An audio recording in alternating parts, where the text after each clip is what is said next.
Hi guys, in this episode I would like to show you how to prototype a PCB.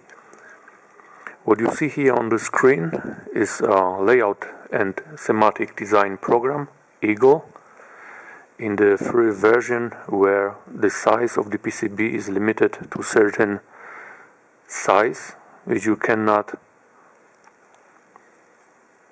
overtake, elsewhere you need to buy some other version of this program. What you see here on the right side is the schematic I done. This is the concept of the circuit, and we will have a PCB controlled by a microcontroller, which is in this corner here. Here I do have some status LEDs, some clocking circuitry, and here is a radio module. And on the other page I placed the power circuit, which is in the upper left corner. It will be powered by two batteries, which are then stabilized in a low dropout circuit, and which gives me a nominal voltage of 3.3 volts to power my circuit. Here is some analog circuitry I need to properly drive an infrared LED, and here is also an amplifier which I take to measure the light conditions at the place the receiver and the sender are working. What is special in the schematic is that I designed just one PCB,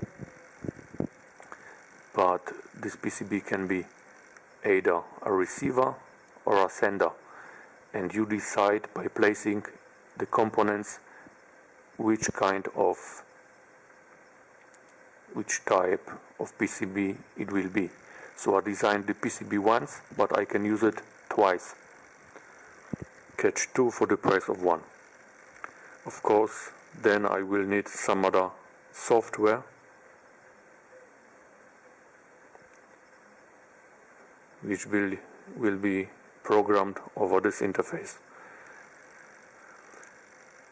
But I would like to talk with you about the logistic behind such a prototyping project. And after you capture the schematic, prepare the PCB, you need to product the PCB layout, because this is a two-layer board with many wires. I think it's over 200 wires I used in this PCB.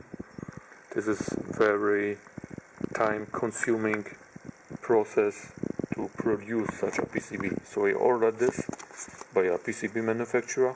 It takes about 5 days, and the price for 5 pieces of this PCB was about 80 euros, which I think is okay.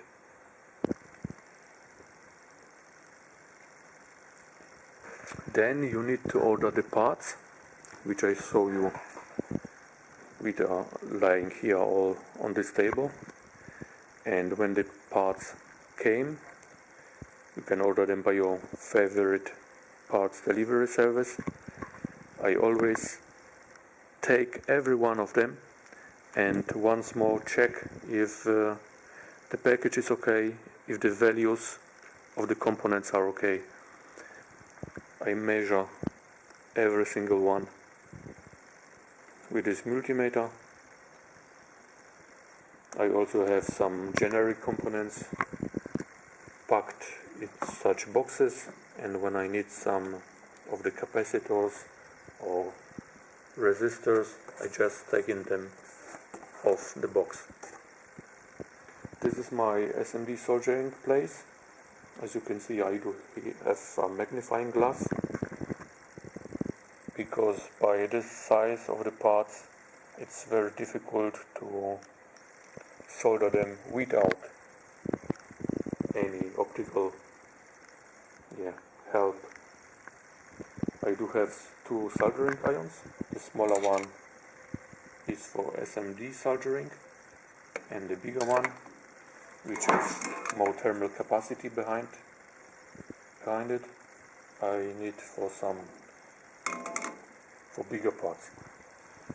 Here you can already see one PCB I soldered by hand. I started, and always do that like this. I start with the power module, I populate the power circuitry, then I connect the external power from a laboratory power supply to check if everything is alright. Then I check further if the voltage reaches all the other parts in the circuit, and I do this with the help of Eagle. I can select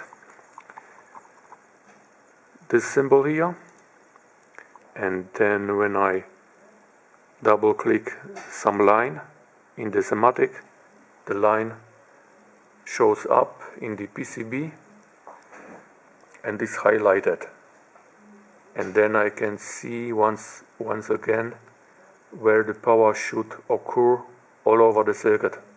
This is a very big help prototyping boards like this.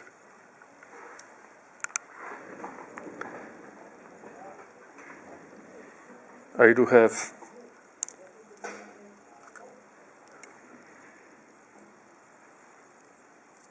solder, which has flux inside of it. I have solder wick when I need to correct some solder joints which gone wrong. I also have some flux, and during soldering, when I take a pause, I always reduce the temperature of the soldering iron so it doesn't wear out too quickly.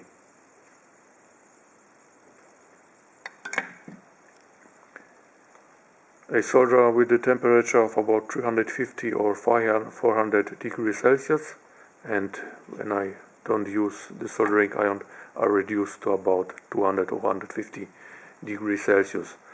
This one has a constant temperature which is stabilized by a bimetal inside this soldering iron, but it works very well. Yeah, and I do have some tools for holding the components on the PCB like this. I plate this like this, and then I press from above, and with the soldering iron, where I took a little bit of the solder, I just pin one of all pins to the board, and then my circuit just sticks there, and I can solder all the other pins. The same applies to all the other components.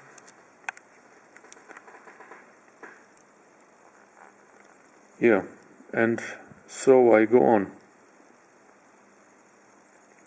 module wise until all the circuits are populated and proved for functioning. Here I do have a multimeter.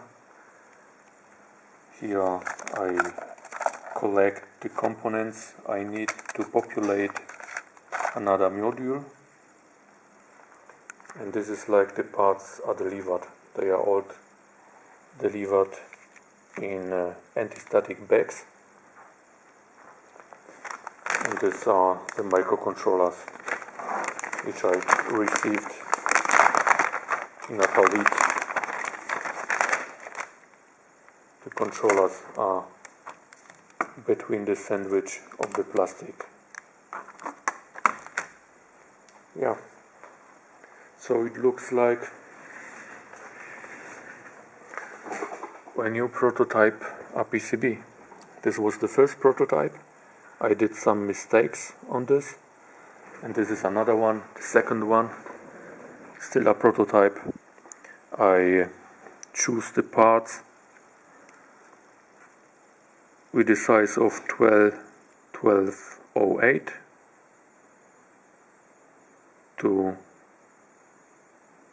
because they are good to solder by hand.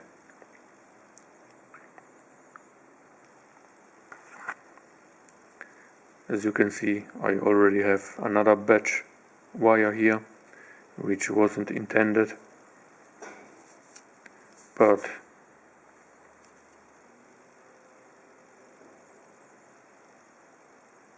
you can make mistakes as long as you find them and correct them some way.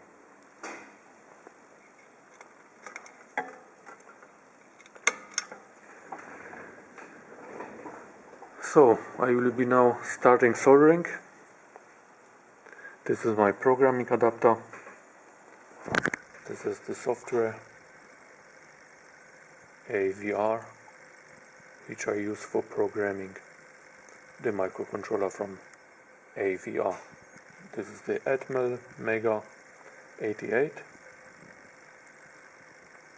Yeah, and so is the environment I do have for prototyping.